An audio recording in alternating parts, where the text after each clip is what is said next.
God is my warrior. Shalom Auntie Uncle, ayo kita sama-sama merenungkan firman Tuhan. Shalom, wah Sheryl semangat sekali ya untuk membawakan devotion hari ini. Kalau gitu Sheryl bacakan ayat devotion hari ini ya di Efesus 4 ayat ke-30.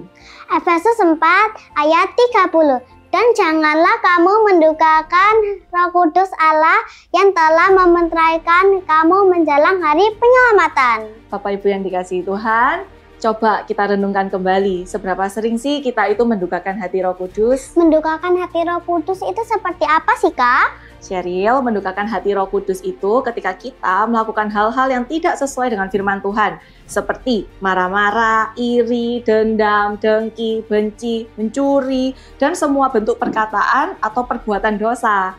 Jemaat yang dikasihi Tuhan, devotion hari ini mengingatkan kita untuk jangan mendukakan Roh Kudus. Dalam ayat yang tadi kita baca bersama dikatakan bahwa kita telah dimeteraikan oleh Roh Kudus, yang artinya kita ini sepenuhnya milik Kristus dan tidak boleh lagi hidup sesuka hati kita.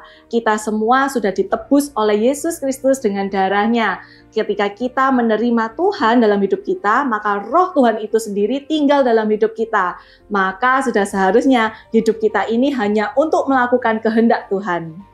Oh begitu ya Kak, cara tahu kehendak Tuhan apa saja itu gimana Kak? Caranya ya ini, semua yang ada di dalam Alkitab itu adalah kehendak Tuhan Sheryl. That's why kita harus terus-menerus merenungkan firman Tuhan supaya kita semakin mengenal apa yang Tuhan suka dan apa yang Tuhan tidak suka, supaya hidup kita bisa menyenangkan hati Tuhan. Oh gitu ya Kak, jadi ingin menyenangkan hati Tuhan Kak. Caranya gimana Kak? Caranya melakukan dengan firman Tuhan. Kita tidak boleh hanya sebagai pendengar atau pembaca firman Tuhan saja, tetapi kita harus hidup sebagai pelaku firman. Contoh yang simpel ya, ramah kepada semua orang, berkata-kata yang baik, dan saling mengampuni sama seperti Tuhan Yesus yang sudah mengampuni kita.